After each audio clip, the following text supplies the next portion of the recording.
The isolation of Harbinger Point Lighthouse had become Alan Peterson's world, a deliberate exchange of one form of desolation for another. 3 months into his assignment on this jagged tooth of Oregon coastline, where the relentless Pacific gnawed at basalt cliffs, the raw wound of his divorce had begun to scar over, tended by the salt-laced wind and the ceaseless roar of the ocean. He'd thought Shoshone National Forest was remote, but that was a park. This was an elemental battleground. Here, solitude wasn't just welcome, it was the very fabric of existence. He traded the creak of a wooden fire tower for the groan of ancient stone and iron, the endless green canopy for an equally infinite, slate-gray expanse of water that mirrored the sky more often than not. His ritual was no longer scanning for wisps of smoke, but for the telltale masthead lights of distant vessels or the closer, more desperate flickers of ships in distress. Distress, however, rarely came announced. More often, the sea claimed its due in silence, leaving only splintered wood and ghosts for the tide to deliver. Alan set his chipped ceramic mug, perpetually stained with coffee, on the narrow observation ledge encircling the lantern room.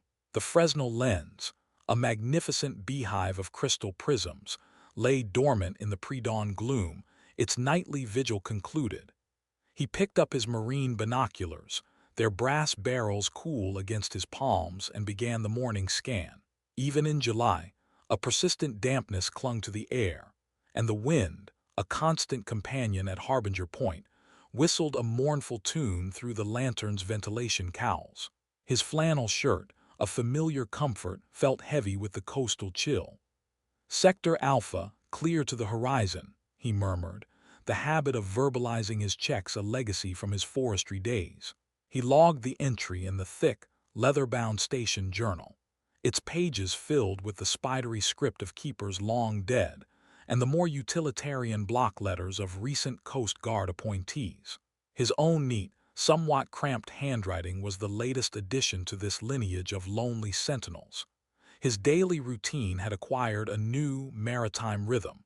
Wake before dawn, extinguish the light, conduct the morning scan, descend the dizzying spiral staircase, 164 iron steps that corkscrewed through the tower's tapering cylinder, to the watch room below for a more thorough weather observation.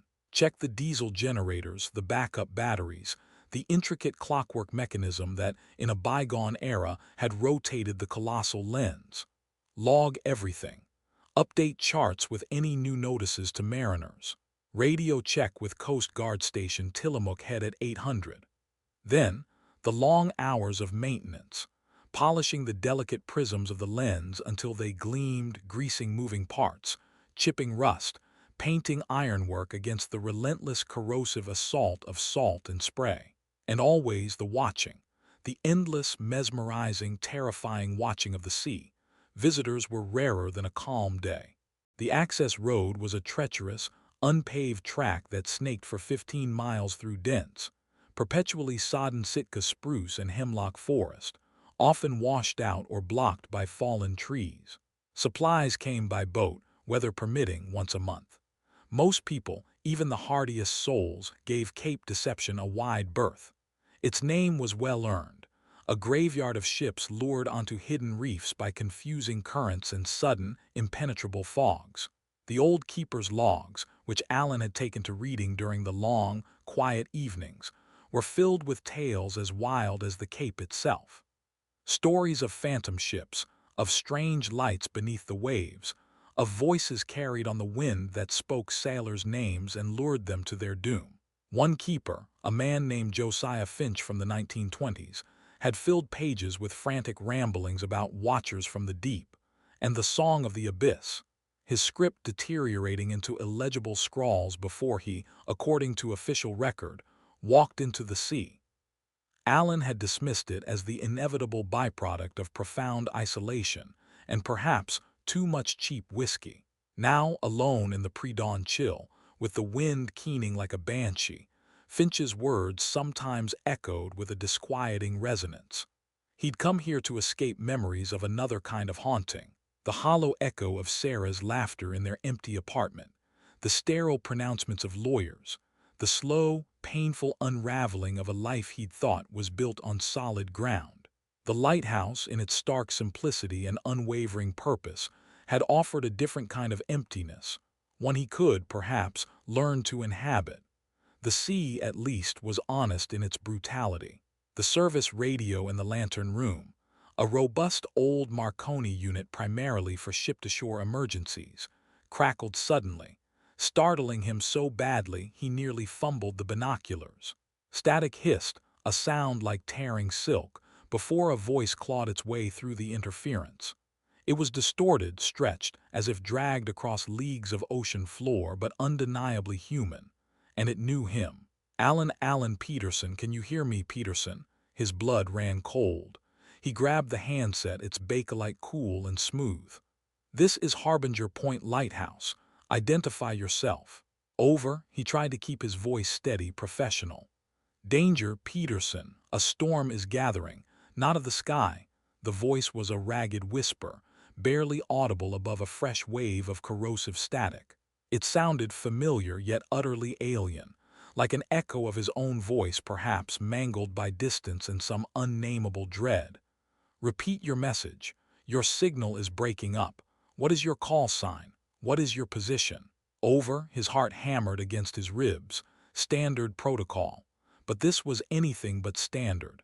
They know you're there. They see the light, always the light. More static.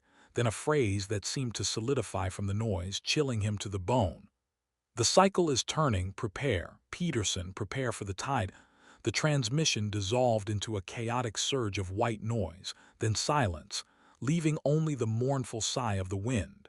Alan fumbled with the frequency dials, switched to the emergency channel, then back. Nothing. Just the faint, ever-present hiss of an open channel. The transmission hadn't followed any maritime protocol. No mayday, no pan-pan, no call sign, no coordinates. And the caller knew his full name. Only Coast Guard District Command and a few personnel at Tillamook Head had that information for this remote posting. His ex-wife, Sarah, knew, of course, but the voice, it wasn't hers. And why would she call him on an open marine band frequency with such a bizarre message? His hand, slick with a sudden sweat, reached for the satellite phone, his one reliable link to the outside world, when the atmospheric conditions played hell with the VHF radio. He dialed the number for Coast Guard Station Tillamook Head. Coast Guard Tillamook Head, Petty Officer Davies speaking. The voice was young, clear, blessedly normal. Petty Officer Davies, this is Alan Peterson at Harbinger Point Lighthouse. I just received a highly unusual, possibly distressed, radio transmission on Marine Band Channel 16. Voice was male, heavily distorted. Knew my name. Mentioned danger, something about a cycle turning. He relayed the fragmented message, trying to keep the quaver out of his own voice. A pause on the other end. Davies sounded skeptical. Harbinger Point, we've had no reports of vessels in distress in your sector, sir. All commercial traffic is accounted for, and local fishing fleets reported clear conditions before heading in last night. Channel 16 has been quiet on our end. Are you sure of what you heard, Mr. Peterson? The implied question hung in the air. Are you sure you're all right out there, all alone? I'm sure of what I heard, Davies, Alan said, a touch more sharply than intended. The transmission was specific. He used my name. Could be atmospheric skip, sir. Sometimes signals bounce in strange ways. Or, well, some folks get a bit creative with their radios. Pranksters. We get 'em from time to time, though usually not that elaborate. Davies cleared his throat. I'll log it, Mr. Peterson. We'll keep an ear out. Are your systems otherwise operational? Weather holding? Systems nominal. Weather overcast, moderate westerly swell, wind picking up. Looks like a front moving in, but nothing unusual for Cape deception. He hesitated, not wanting to sound like Josiah Finch reincarnated.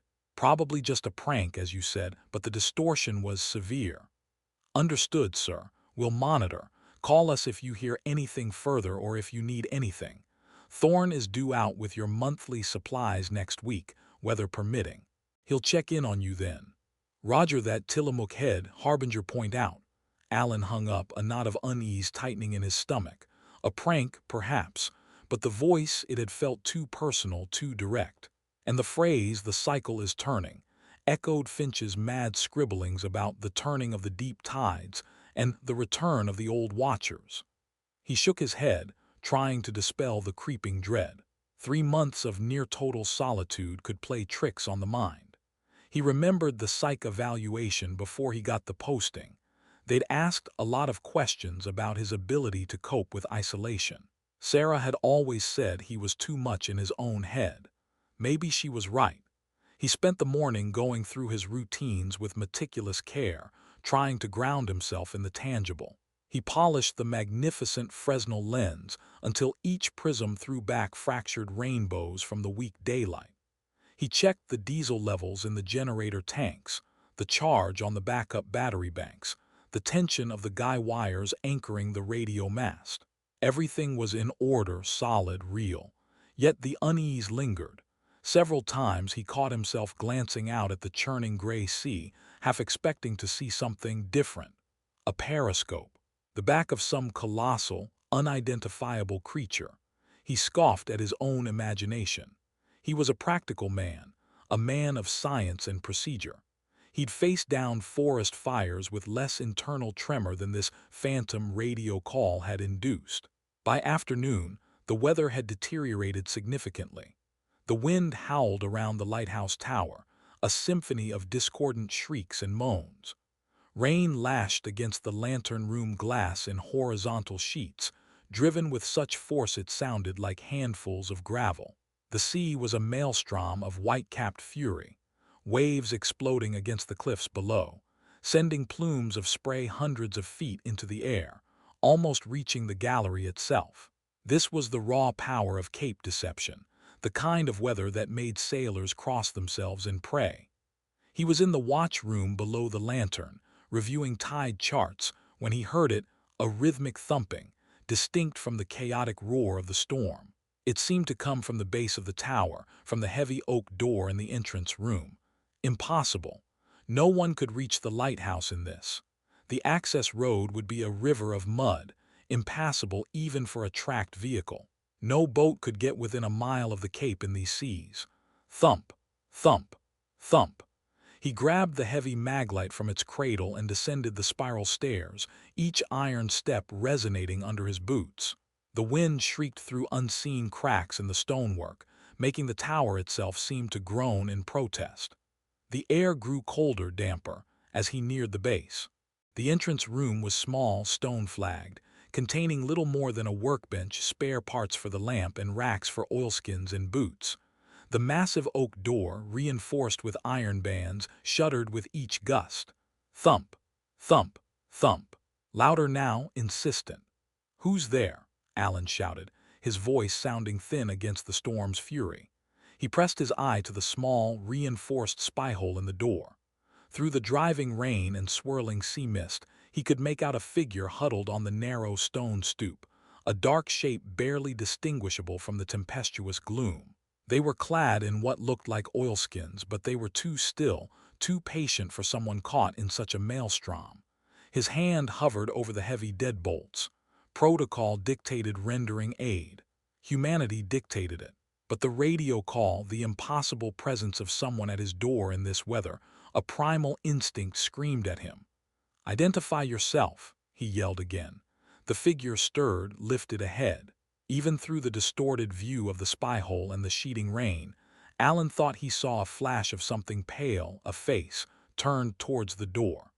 Then a voice, impossibly clear above the storm, as if spoken directly into his ear. "Let me in, Peterson. It's cold out here, and they are coming." It was the same voice from the radio, distorted, ragged, yet terrifyingly familiar. Part 2. The visitor beckons. A jolt, colder than the storm's icy breath, shot through Alan. His hand recoiled from the deadbolts as if they'd suddenly become superheated. "Who are they?" he shouted back, his voice strained, almost lost in a deafening peal of thunder that seemed to crack the very sky above them. There was no reply but the relentless roar of the wind and the percussive assault of rain against stone and glass. He peered through the spy-hole again. The figure was still there, unmoving, a dark, patient sentinel on his doorstep. It was madness. No one could survive out there for long. Yet there they were. The logical part of his brain, the part that had guided him through countless emergencies in the Shoshone, urged him to open the door. This was a person in distress, potentially hypothermic, injured. The part of him that had heard that voice, that felt the unnatural stillness of the figure, whispered of traps and ancient evils best left undisturbed. Josiah Finch's mad diary entries flickered in his mind. They send emissaries before the tide turns, they wear familiar faces, speak with familiar voices. He was being ridiculous. This was the 21st century. He was a lighthouse keeper, not a character in a penny dreadful. He took a deep breath, his knuckles white as he gripped the maglite. "I'm coming out," he yelled, more to bolster his own courage than to inform the visitor. He unlatched the 3 heavy deadbolts, their well-oiled mechanisms sliding with ominous ease. The moment the last bolt cleared its housing, the wind caught the massive oak door, ripping it inward with such force that it slammed against the interior stone wall, the sound like a cannon shot. Rain and wind exploded into the entrance room, a chaotic vortex of frigid air and stinging spray. Alan shielded his face, staggering back as the figure from the stoop was literally blown inside, collapsing onto the stone flags in a sodden heap. For a moment, Alan could only stare. The figure was smaller than he'd expected, and as they pushed back a dripping hood, he saw a face male, gaunt, with eyes that seemed to burn with a strange, febrile light in the dim illumination from the open doorway. His clothes, though soaked, weren't standard oilskins but rather dark, rough-spun fabric that looked oddly anachronistic, like something a fisherman from a century past might have worn. He had no visible gear, no backpack, no emergency beacon. "Close the door," the man rasped, his voice thin but carrying that same unsettling resonance Alan had heard over the radio and through the door. Alan, galvanized, threw his shoulder against the heavy oak, fighting the storm's relentless pressure. With a grunt of exertion, he managed to force it shut, the wind's howl instantly muffled, though its violent thrumming still vibrated through the very stones of the tower. He rammed the deadbolts home, the metallic clang echoing in the sudden, comparative quiet. He turned the maglite's beam onto the stranger, who was now pushing himself into a sitting position, water pooling around him on the floor. "You all right?" Alan asked, his voice betraying none of the turmoil within. "How in God's name did you get here in this?" The man coughed, a dry, racking sound. "Boat foundered on the Dragon's Teeth reefs south of the Cape." He gestured vaguely. "Washed ashore, saw your light." His explanation was plausible if improbable. The Dragon's Teeth were notorious. Survival was rare. "Anyone else with you?" Alan pressed, moving closer but keeping a cautious distance. He needed to assess for hypothermia injury. The stranger shook his head. Water dripped from his lank, dark hair, plastering it to his forehead. "Just me. Name's Miller." He extended a hand, an oddly formal gesture given the circumstances. His skin was clammy, cold, but his grip, when Alan hesitantly took it, was surprisingly strong. "Alan Peterson, keeper here." He helped Miller to his feet. The man was unsteady but not, Alan noted, shivering uncontrollably as one might expect from such an ordeal. His eyes, dark and deeply set, scanned the small entrance room, lingering on the heavy tools, the spare lantern wicks, the tightly sealed drums of kerosene for the backup lamp. "You need to get out of those wet clothes. I've got some spare gear upstairs. Hot coffee, too." "Coffee sounds welcome," Miller said, his gaze fixing on Alan's face with an intensity that was deeply unsettling. "You're a long way from anywhere, Peterson. Must get lonely."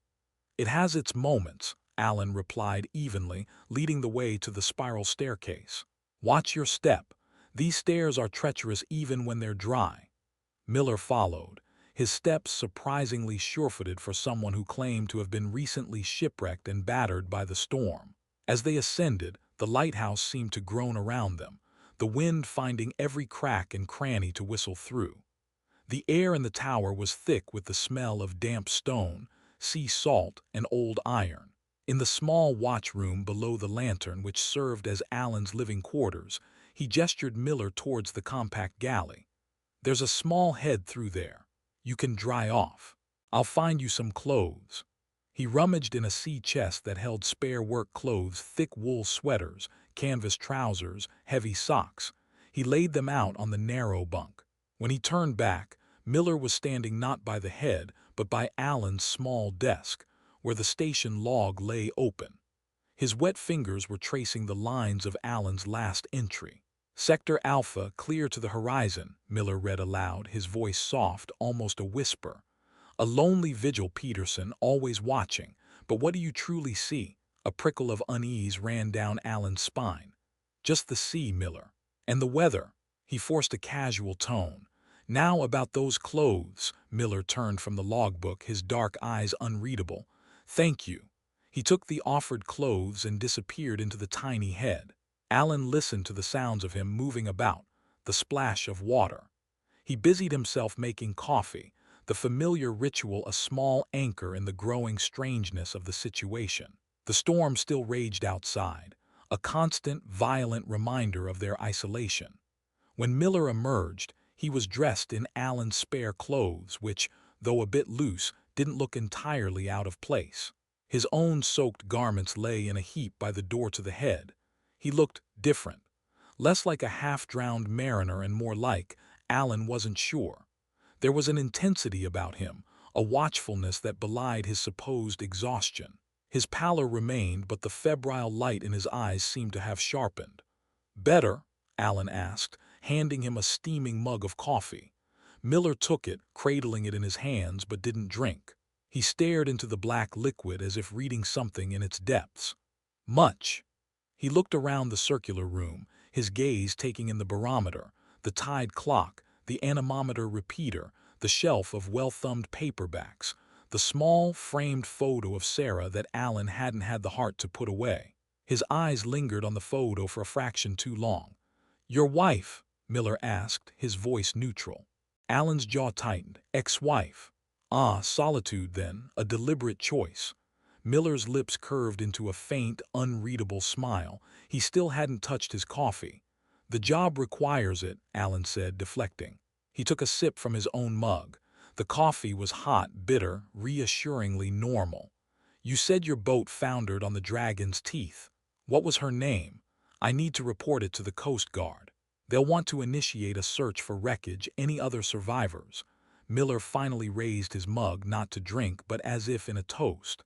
"The Sea Serpent, a small trawler out of Astoria. And no, Peterson.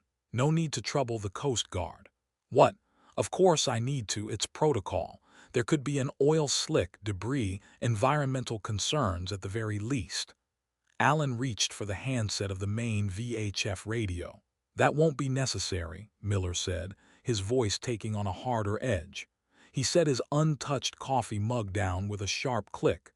"There's nothing for them to find. The sea keeps what it takes off Cape Deception. You of all people should know that." Alan paused, his hand on the radio. "And how would you know what I should know?" Miller's smile widened, but it didn't reach his eyes. Those eyes were fixed on the radio. "This place, it has stories. The keepers, they listen. They learn. Don't they, Alan?" The use of his first name, so casually, so intimately, by this stranger who had literally washed up on his doorstep, sent a fresh wave of alarm through him. He keyed the microphone. "Harbinger Point Lighthouse to Coast Guard Tillamook Head, over." Only a torrent of static answered, louder and more aggressive than before.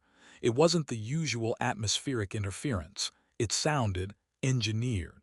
Patterns seemed to shift and swirl within the white noise, like voices trying to coalesce and then shattering. Alan frowned, jiggling the connection, checking the antenna lead. Damn storm must be playing hell with the signal. He tried again. More violent static. He switched to the backup radio, a smaller, battery-powered unit. The result was the same, a maelstrom of chaotic, almost intelligent-sounding noise. "Interference," Miller said, his voice smooth, almost smug. He picked up his coffee mug again, this time taking a small, deliberate sip, his eyes never leaving Alan's face. "Happens in these old places, especially during storms. The air gets crowded. Alan set the handset down, a cold dread seeping into his bones. The satellite phone. He'd left it in the lantern room. "Right," he said, trying to sound unfazed. "Well, you should rest. You can take my bunk. I'm on watch anyway." He gestured to the narrow cot built into the curve of the tower wall. "Very kind," Miller said, his gaze drifting to the old keeper's logs stacked on a shelf. He walked over to them, picked up Josiah Finch's deteriorating journal. "Fascinating job you have, Peterson, all alone up here, watching the waters, listening to their secrets." He opened Finch's log, his expression unreadable. "It has its moments," Alan repeated, his eyes darting towards the spiral staircase leading up to the lantern room and the satellite phone. He needed to contact the outside world to report this situation. "Were you hiking alone, Mr. Miller? Or was it sailing? You mentioned a trawler. Anyone else we should be looking for?" Alan kept his voice level, trying to gather information, trying to understand the inconsistencies. Miller didn't look up from Finch's journal. "No one else," he replied, turning a page with a faint rustle. "Just me out there, and now just us up here, Peterson, in the eye of the storm." The wind outside seemed to redouble its fury, screaming around the tower like a legion of lost souls. Alan felt a profound sense of being trapped, not just by the storm, but by the unnervingly calm, unnervingly knowledgeable man who now stood leafing through the mad scribblings of a long-dead keeper, as if he were browsing in a library. He had to get to the satellite phone. He had to let someone know. Part 3. "Whispers in the iron, I need to check the lantern," Alan announced, his voice a little too loud in the momentary lull between the wind's violent assaults. "The storm seals might be leaking. Don't want water getting into the lens housing." It was a plausible excuse, a necessary task in such weather. His real objective, however, was the satellite phone charging on the small shelf beside the Marconi unit. Miller finally looked up from Finch's journal, his eyes dark pools in the lamplight. "Of course, the light must be protected. It's your sacred duty, isn't it, Keeper?" There was a faint, almost mocking emphasis on the last word. He closed the journal and placed it carefully back on the shelf, aligning it perfectly with the others. His movements were precise, economical, like someone who knew exactly where everything belonged. "Something like that," Alan muttered, already moving towards the narrow doorway that led to the spiral stairs. He could feel Miller's gaze on his back, a palpable weight. The ascent to the lantern room was an ordeal. The wind shrieked through the ventilation shafts with renewed ferocity, and the entire tower seemed to sway. A disconcerting sensation despite the tons of stone and iron anchoring it to the cliff. Rain hammered against the thick glass panes of the lantern, blurring the already chaotic vista of the storm-tossed sea. Each iron step was slick with condensation, and Alan gripped the cold handrail tightly. He emerged into the lantern room, the magnificent Fresnel lens at its heart, its myriad prisms capturing and refracting the dim, ambient light into 1,000 ghostly gleams. The air here was colder, the wind's howl more immediate. He quickly scanned the seals around the lantern housing. They seemed to be holding, a testament to the robust engineering of a bygone era. His gaze darted to the small shelf. The satellite phone was there, its green charging light a small beacon of hope in the gloom. He snatched it up, his fingers fumbling slightly as he keyed in the number for Coast Guard Tillamook Head. The phone beeped, searching for a signal. 1 bar, 2 bars. Then, frustratingly, no service flashed on the small screen. He swore under his breath. Satellite communication could be spotty in extreme weather, the dense cloud cover and atmospheric disturbance interfering with the signal. He tried again, holding the phone higher, turning slowly, hoping to catch a stray satellite. Nothing. A floorboard creaked on the spiral stairs below. Alan froze, his heart leaping into his throat. He hadn't heard Miller follow him.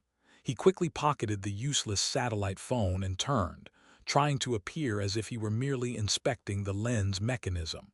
Miller emerged into the lantern room, moving with that same unnerving, fluid grace. He wasn't even breathing heavily from the climb. He surveyed the vast, intricate lens, a strange, almost proprietary expression on his face.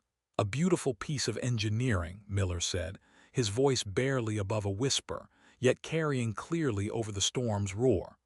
"So much precision, so much dedication, all to cast a single beam into the darkness." He ran a finger along one of the brass supports of the lens. "A beacon for the lost, or a lure." "It's a warning, Miller," Allen said, his voice tight. "Keeps ships off the rocks." He edged subtly towards the stairs. He needed to get back down to put some distance between himself and this unsettling man. The lantern room, with its panoramic view of the raging storm, suddenly felt like a trap. "Warnings can be misinterpreted," Miller mused, his gaze fixed on the tumultuous sea outside. "Some are drawn to the light, Peterson, like moths to a flame. Others see it as a challenge or an invitation." He turned, his dark eyes locking onto Allen's. "Have you ever wondered what answers the call out there in the deep when your light pierces the veil?" The question hung in the air, heavy and cold. Allen didn't answer. He just wanted Miller out of his lighthouse, out of his life. "The seals are fine," he said, forcing a brisk tone. "We should head back down. It's colder up here." Miller gave a slight, knowing nod. "As you wish, keeper." He allowed Allen to precede him down the stairs. Back in the relative warmth of the watchroom, Allen felt a fraction less exposed. Miller went to the small window, peering out at the storm. The untouched mug of coffee still sat on the small table. "You never told me much about your vessel, Miller," Allen said, trying a different tack. "The Sea Serpent, you said. What was your cargo? How many crew?" He needed information, anything to make this man seem more real, less like a figment of a storm-addled imagination. Miller turned from the window, his expression unreadable. "Cargo? Oh, fish, I suppose. That's what trawlers carry, isn't it?" He paused. "Crew, just a couple of hands, gone now. The sea took them as it takes so many off this accursed cape." There was no grief in his voice, no sorrow, just a flat statement of fact. "I'm sorry," Allen said, the words feeling hollow. "Don't be," Miller replied. "They knew the risks. We all do when we venture out onto her domain." He gestured vaguely towards the raging ocean. "She is a jealous mistress." An idea, desperate and perhaps foolish, began to form in Allen's mind. The old keeper's logs, Finch's mad ramblings. If Miller was so interested in them, "You seem to know a lot about this place, Miller. About the sea." Allen walked over to the shelf and pulled down Josiah Finch's journal. "Ever read any of these old logs? Some of the old keepers, they had vivid imaginations." He opened the journal to one of Finch's more florid entries, where he described translucent, pale figures walking on the seabed, their eyes like dying stars, and the great, slow pulse from the abyss that thrummed through the very rock of the point. Miller came closer, peering over Allen's shoulder. His breath, Allen noticed with a fresh chill, was cool, almost odorless. "Finch," Miller murmured, a hint of something like recognition in his tone. He was receptive. He heard the songs. He saw the signs. "He went mad," Allen stated flatly. "The isolation, the loneliness, it broke him. Or perhaps," Miller countered, his voice dropping lower, "it opened him, made him see what others in their busy, cluttered lives fail to perceive." His finger, surprisingly long and pale, tapped a passage in Finch's journal. "He speaks here of the harbinger's call, a sound that precedes the great storms, a summons from the depths. Did you hear such a call, Peterson, before this tempest broke?" Allen thought of the distorted voice on the radio. "Danger, Peterson, a storm is gathering." Not of the sky, he pushed the thought away. "I heard a garbled transmission. Likely interference." Miller smiled, that same unnerving, knowing smile. "Likely," he straightened up. "I should rest, as you suggested. This old frame is weary." He gestured towards the bunk. "Help yourself," Allen said, trying to keep the relief out of his voice. If Miller slept, perhaps Allen could make another attempt with the satellite phone, or even try to repair the main radio's antenna lead, though going out onto the gallery in this storm would be suicidal. Miller lay down on the narrow bunk, pulling the rough wool blanket up to his chin. He closed his eyes. Within minutes, his breathing became deep and regular, or so it seemed. Alan watched him, every nerve on edge. The man had appeared out of nowhere, survived an impossible ordeal, spoken with unsettling knowledge, and now he was asleep in Alan's bunk as if he belonged there. The storm raged on, its fury unabated. Hours passed. Alan sat at his small desk, ostensibly reviewing maintenance schedules, but his attention was fixed on the sleeping form of Miller. The man didn't stir, didn't snore, didn't even seem to twitch. He lay as still as a corpse, the only sign of life the slow, even rise and fall of his chest. Sometime after midnight, with the storm beginning to show the first, faint signs of abating, an idea struck Alan. Miller's clothes, the ones he'd arrived in, they were still in a sodden heap by the head. Perhaps there was something in the pockets, some identification, something to prove he was who he said he was. Moving with infinite caution, Alan rose from his chair. The floorboards creaked betrayingly, but Miller didn't react. Alan tiptoed over to the pile of wet clothes. They were made of a strange, coarse material, stiff and cold to the touch. He reached into the pockets of the rough trousers. Empty. He tried the jacket. His fingers closed around something small, hard, and metallic. He drew it out. It was a coin, but like no coin he had ever seen. It was larger than a silver dollar, made of a dark, tarnished metal that felt strangely warm.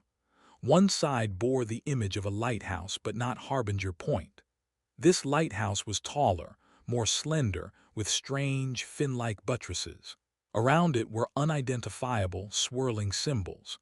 The other side of the coin depicted a grotesque, many-tentacled creature, its form nightmarishly alien, coiling around a fractured globe. A gasp escaped Alan's lips. As he stared at the impossible coin, Miller's eyes snapped open. They were fixed directly on Alan, glinting in the dim lamplight with an expression that was no longer merely unsettling, but actively malevolent. "Curiosity," Miller said, his voice a low growl, all pretense of weariness gone. "A dangerous trait in a keeper, Peterson. Some doors are best left unopened. Some secrets best left undisturbed." He sat up, swinging his legs off the bunk, his movements swift and predatory. Alan stumbled back, the strange coin clutched in his hand. "What is this? Who are you?" Miller smiled, a slow, chilling unfolding of his lips that revealed teeth that seemed, in the flickering light, just a little too long, a little too pointed. "I am a messenger, Peterson, a harbinger, if you will, like your point." He took a step towards Alan. "The tide is turning, the old ways are returning, and you, keeper, have a part to play." The wind outside let out a prolonged, banshee shriek, and the entire tower seemed to shudder. The lights flickered once, twice, then plunged the watchroom into absolute darkness. Alan heard a scrabbling sound, the clang of something metallic hitting the stone floor. He dropped the maglite. He lunged for where he thought the door to the spiral stairs was, desperate to escape, to reach the emergency gear, the flare gun, anything. He collided with something solid yet yielding. Hands, cold as the grave and surprisingly strong, gripped his arms. Miller's voice, no longer a rasp but a sibilant hiss, was directly in his ear. "There is no escape, Peterson.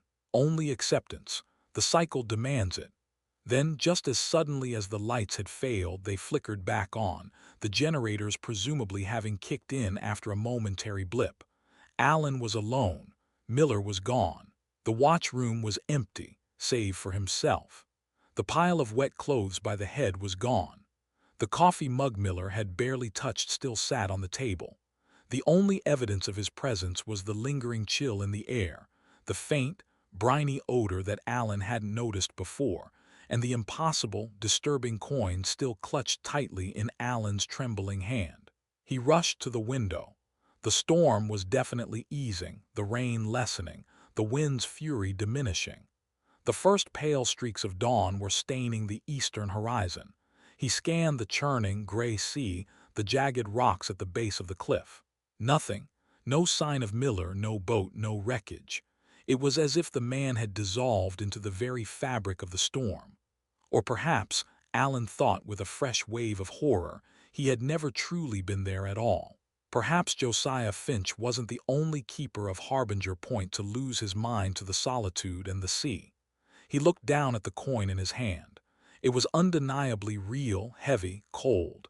He hadn't imagined it. Miller had been here, and he had vanished, leaving behind only questions and a terrifying, cryptic warning. The cycle, the tide, what did it all mean? His gaze fell upon the VHF radio. With the storm easing, perhaps it would work.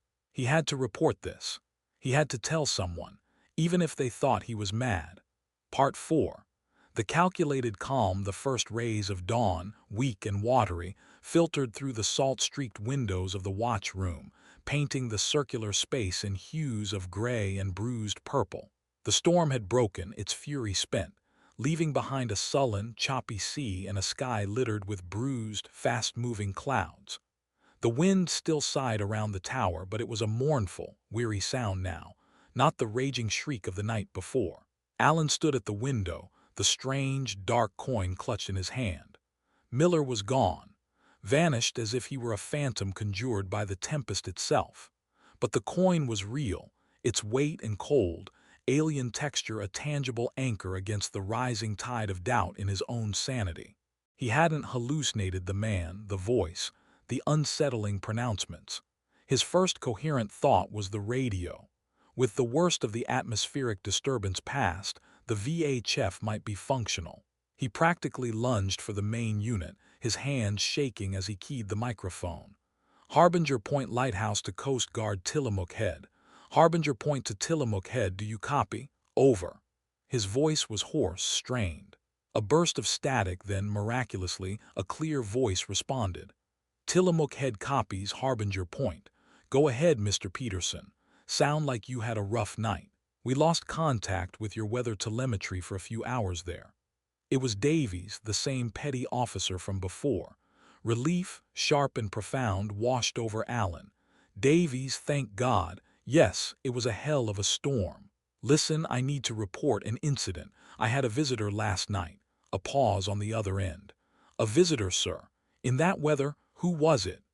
Davies' tone was carefully neutral, but Alan could detect the underlying surprise, the unspoken skepticism. He claimed his name was Miller, said his boat, the Sea Serpent, foundered on the Dragon's Teeth. He washed ashore. Alan recounted the arrival, omitting, for now, the stranger aspects, the impossible appearance, the unsettling conversation, the coin, the vanishing. He needed to sound credible, not like he'd succumbed to lighthouse madness. The Sea Serpent, Davies repeated. We have no record of a vessel by that name operating in this sector, sir. And no distress calls picked up, apart from your report of that garbled transmission yesterday. Did this Miller give you any more details? Description of the boat, other crew members? He was vague, Alan admitted. Said he was alone when he washed up. Small trawler, he claimed. He left before dawn. This last part was a lie, or at least a distortion. Miller hadn't left, he'd disappeared. But how could Alan explain that? Left, Davies sounded incredulous. Back into that sea, or did he try the access road? I don't know, Alan stammered, feeling the ground of credibility shifting beneath him. He was gone when I woke up properly. He seemed eager to be on his way. He hated the way he sounded, evasive and unsure. Another longer pause. Then Davies said, Mr. Peterson, are you feeling all right, sir? The isolation out at Harbinger Point, it can be tough. We've had keepers before who found it challenging. I'm fine, Davies, Alan snapped, then instantly regretted his tone. Look, I know it sounds strange, but the man was here. He was real. He hesitated, then decided to add a detail he hoped would lend weight. He was wearing old-fashioned fisherman's clothes, not modern gear, and he seemed, disoriented perhaps, but also oddly knowledgeable about the lighthouse. I see, Davies said, his voice still carefully neutral. Well, we'll log it, sir. And we'll put out a general broadcast to shipping. Ask them to keep an eye out for any debris or signs of a vessel in distress matching that description. Though without more to go on, he trailed off. There's more, Alan said, taking a breath. My primary radio antenna seems to have been damaged in the storm. I'm on the backup array. and the satellite phone is completely out. No signal at all. This, at least, seemed to elicit a more concrete response. Understood, Harbinger Point. That's not good. We need you to have reliable comms. Officer Thorne was scheduled for a supply run and routine maintenance check with you next week, but given this, I think we'll expedite. He can bring out a tech to look at your antenna and the sat phone. He'll probably head out your way later today if we can get a launch window between these squalls. ETA would be, say, 1600, tide and weather permitting. Does that work for you, Mr. Peterson? Yes, Thorne, that would be good, Alan said, a sliver of relief piercing his anxiety. Officer Thorne, a real person, a Coast Guard officer. He could explain everything to Thorne in person, show him the coin. Thorne would understand, or at least Thorne would be a tangible presence, a link to the normal world. Thank you, Davies. No problem, sir, just hang tight. Thorne will be there. Tillamook head out. Alan replaced the handset, his mind racing. Thorne was coming, today. He had a few hours to gather his thoughts, perhaps even find more evidence. He looked down at the coin. It felt heavier now, more sinister. He spent the next few hours in a state of agitated activity. He meticulously searched the watch room, the lantern room, even the freezing entrance room for any other trace of Miller. Nothing. He examined the door for any sign of how Miller might have entered or exited so silently. The deadbolts were solid, the hinges strong. He went outside onto the narrow gallery that encircled the lantern, the wind still biting, the sea a chaotic panorama of gray and white. He scanned the cliffs below, the treacherous rocks, the churning water. There was no sign of a boat, no debris, no body. It was as if Miller had been a figment of the storm itself. He tried the satellite phone again. Still no service. He examined the main radio antenna array atop the lantern housing. From what he could see through his binoculars, one of the main struts was indeed bent at an unnatural angle, and a cable was frayed. Storm damage. Or something more deliberate. The thought sent a fresh chill through him. He returned to the watch room and picked up Josiah Finch's journal. He reread the passages Miller had seemed so interested in, his own previous dismissal of them as madness now tinged with a horrifying new possibility. Finch wrote of the others who lived beneath the waves, of their heralds who came ashore before great events, of cycles of offering, tied to the tides and the alignment of stars. He described objects of power, gifts from the deep, sometimes left by these heralds, talismans, carved stones, and Alan read with a jolt, coins of a dark, unknown metal bearing the mark of the Kraken and the Tower of Shadows. His blood ran cold. He looked at the coin in his palm. The Kraken, the Tower of Shadows. Finch had described it decades ago. This wasn't just happening to him. This was a pattern, a cycle. The cycle is turning, the voice on the radio had said. The cycle demands it, Miller had hissed. A new, more terrifying thought began to coalesce. If this was a cycle, was Officer Thorne a part of it? Was his timely arrival a rescue, or something else? The way Davies had so readily offered to send him, the almost too convenient failure of the communications, he shook his head, trying to dispel the paranoia. Thorne was Coast Guard. He was help. He had to be. The hours crawled by. Alan made coffee, forced himself to eat some dry crackers, but his stomach churned with anxiety. He paced the confines of the watch room, a caged animal. He kept the strange coin in his pocket, its weight a constant reminder. He reread Finch's journal, searching for any clue, any way to understand what was happening. Finch's entries became increasingly frantic towards the end, describing shadows in the light and faces in the waves, culminating in his final, chilling entry. Thorne is here, he smiles, but his eyes are the sea. The cycle completes, the offering is made. Thorne. Alan's breath hitched. Finch had written about a Thorne decades ago. It couldn't be the same man, could it? Names could be a coincidence. Ranks, positions, they could be passed down. But the context, he looked at the tide clock. It was 14:30. Thorne was due around 1600, an hour and a half. He felt a rising panic. He had to be prepared. He checked the station's emergency flare gun, ensuring it was loaded. He found a heavy wrench in the toolkit, its weight reassuring in his hand. He wouldn't be taken by surprise. At 15:45, he spotted it, a vessel rounding the southern tip of the cape, heading towards the small, precarious landing at the base of the lighthouse cliff. It wasn't a standard orange and white Coast Guard cutter. This boat was smaller, sleeker, painted a dull, non-reflective gray, and it moved through the still choppy water with an almost unnatural stability. It had no visible markings, no flag. His heart hammered against his ribs. This wasn't right. He grabbed his marine binoculars, his hands slick with sweat. He focused on the boat as it neared the landing. 3 figures were visible on deck. 2 were dressed in dark, nondescript coveralls. The third, standing at the bow, wore a Coast Guard officer's uniform. As the boat drew closer, Alan focused the binoculars on the officer's face. Clean-shaven, sharp features, a regulation haircut. He looked familiar, too familiar. Alan felt a dizzying sense of déjà vu. He'd seen that face before. Not in person, perhaps, but in old photographs in the station's archives. Photographs of past keepers, of visiting dignitaries, of the Coast Guard personnel from decades past. The figure raised a hand, as if spotting Alan in the lantern room window, and waved. A smile touched his lips. It was a calm, assured smile, the kind of smile that offered reassurance. But his eyes, even at this distance, magnified by the powerful lenses, looked cold. Cold as the deep sea. Cold as the eyes Josiah Finch had described. It was Officer Thorne, and he looked exactly as he had in the faded, 60-year-old photograph in Josiah Finch's logbook, standing beside Finch himself, both of them smiling for a camera that had long since turned to dust. The access road was impassable. The satellite phone was dead. The main radio was crippled.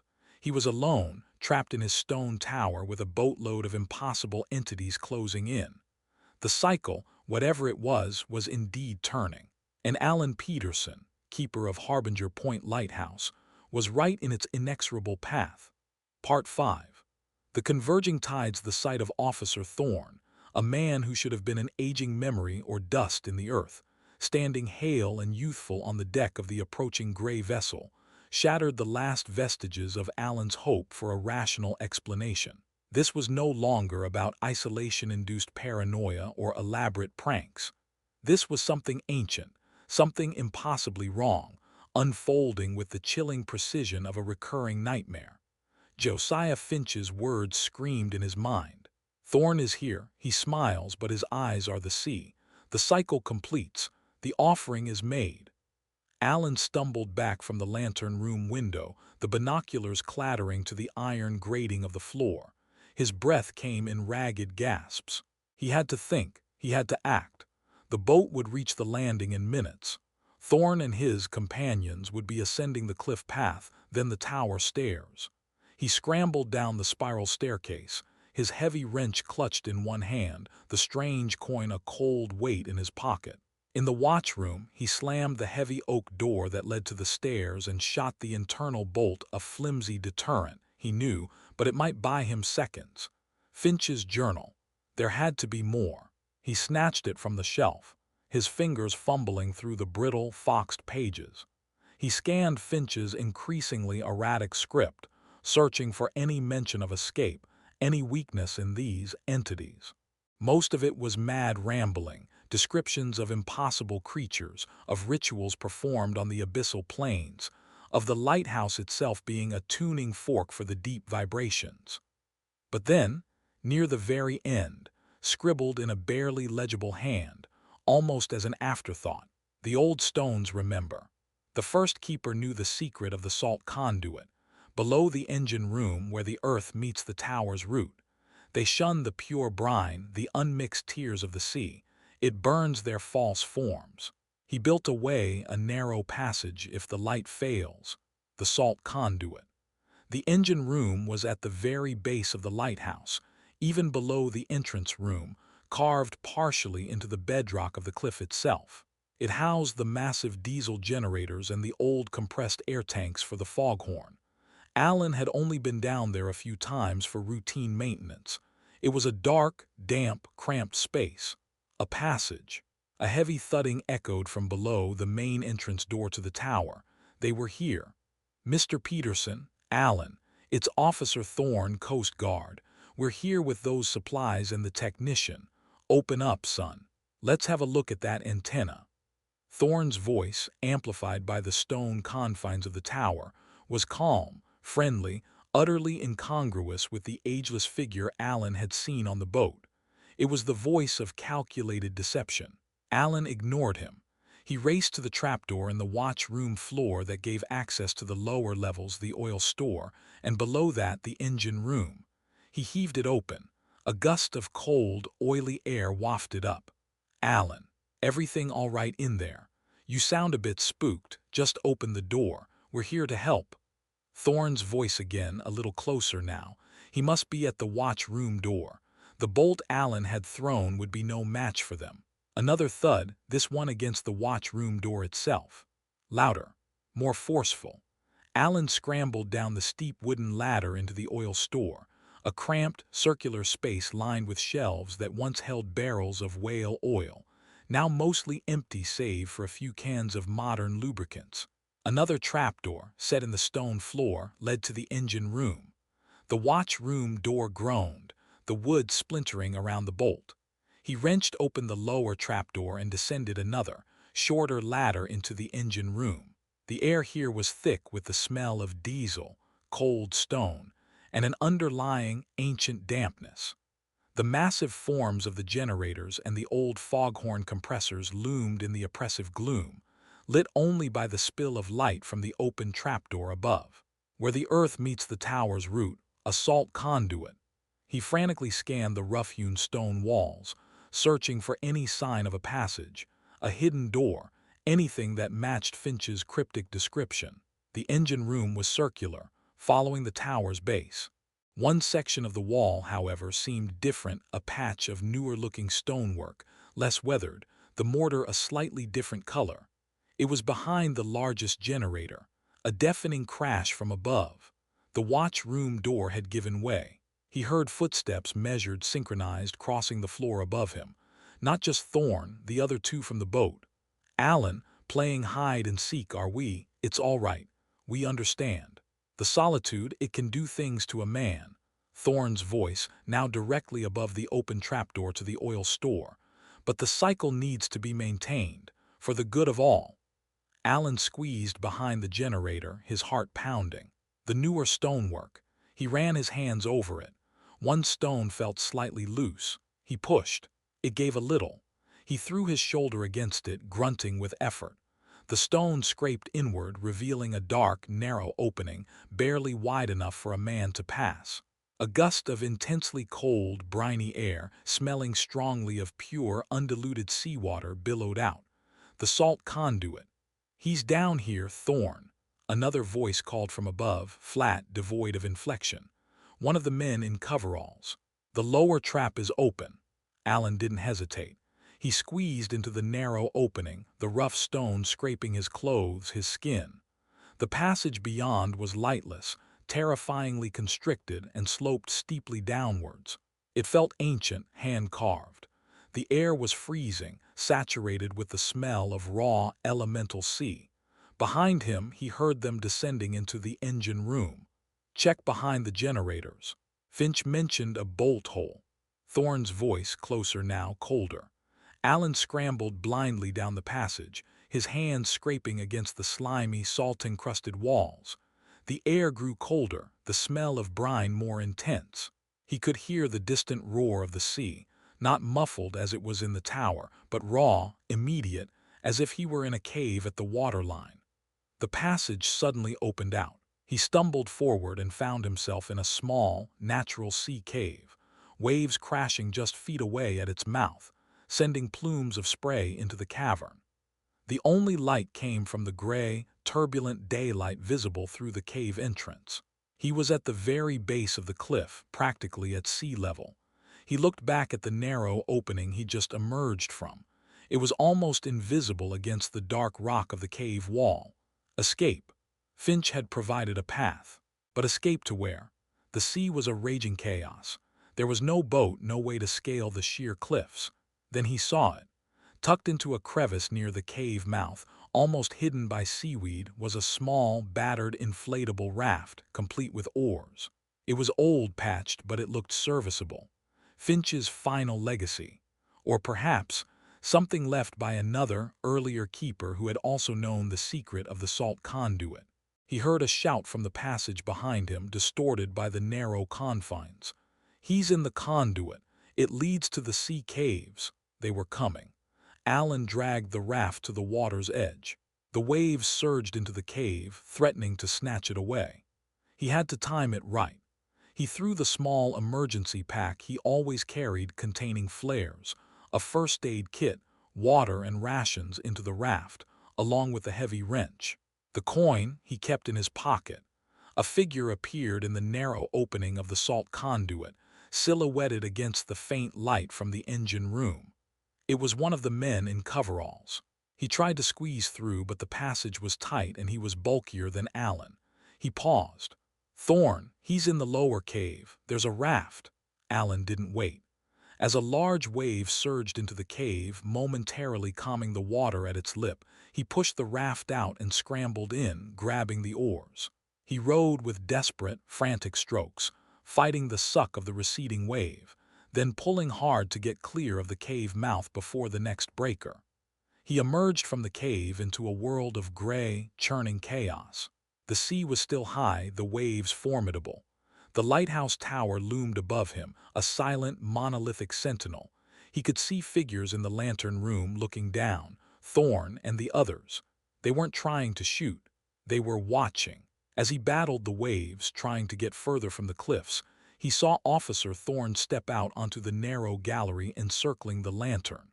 Thorn raised a hand, not in a wave this time, but as if in command. And the sea around Alan seemed to respond. The waves, already treacherous, grew steeper, more confused. A rogue current seemed to grip his small raft, trying to pull him back towards the jagged rocks at the base of the cliff, or worse, towards a notorious patch of swirling water known as the Deception Sink, a place where wreckage was said to simply vanish. He rowed with all his strength, his muscles burning, his lungs aching. The little raft bucked and plunged. Spray, cold as death, lashed his face. He was losing ground. Thorn stood on the gallery, a still, dark figure against the gray sky, watching, waiting. Then Alan remembered Finch's words. "They shun the pure brine, the unmixed tears of the sea. It burns their false forms." The salt conduit. The air in it had been thick with pure, raw salt. He looked at the churning water around him. Sea water, brine. He fumbled in his emergency pack for the flare gun. He loaded a cartridge, aimed it not at the sky, but at the figure of Thorn on the gallery, and fired. The flare arced upwards, a streak of crimson against the gray, exploding with a brilliant flash just short of the lighthouse. Thorn recoiled, shielding his face, stumbling back from the gallery rail. For a moment, the unnatural pressure on the sea around Alan seemed to lessen. The rogue current eased its grip. It was a small reprieve, but it was enough. Alan bent to his oars, pulling with renewed desperation, aiming the raft southwards, away from Cape Deception, away from the lighthouse, towards the open, indifferent and now slightly less malevolent sea. He didn't look back. He couldn't. He focused on the rhythm of his rowing, on the rise and fall of the waves, on the distant, smudged horizon that promised, if not safety, then at least an escape from the immediate, cycling horror of Harbinger Point. The strange coin was still in his pocket, a cold, heavy reminder of the impossible truth. He had survived. He had broken the immediate cycle Finch had described. But he knew, with a chilling certainty that settled deep in his bones, that this was not the end. The watchers from the deep, the others, whatever they were, they would not be so easily deterred. Their cycles were long, their patience infinite. He was free for now. Adrift on a vast and unforgiving ocean, but free of Harbinger Point. But the tide, he knew, would always, eventually, turn again. And the sea held its secrets and its harbingers in patient, cold reserve. He wondered if he'd truly escaped, or merely been cast adrift into a larger, more terrifying unknown. The coin felt like a marker, a claim. He was no longer just Alan Peterson, divorced and seeking solace. He was a man who had looked into the abyss, and the abyss had looked back, with cold, calculating, ancient eyes. And it had smiled,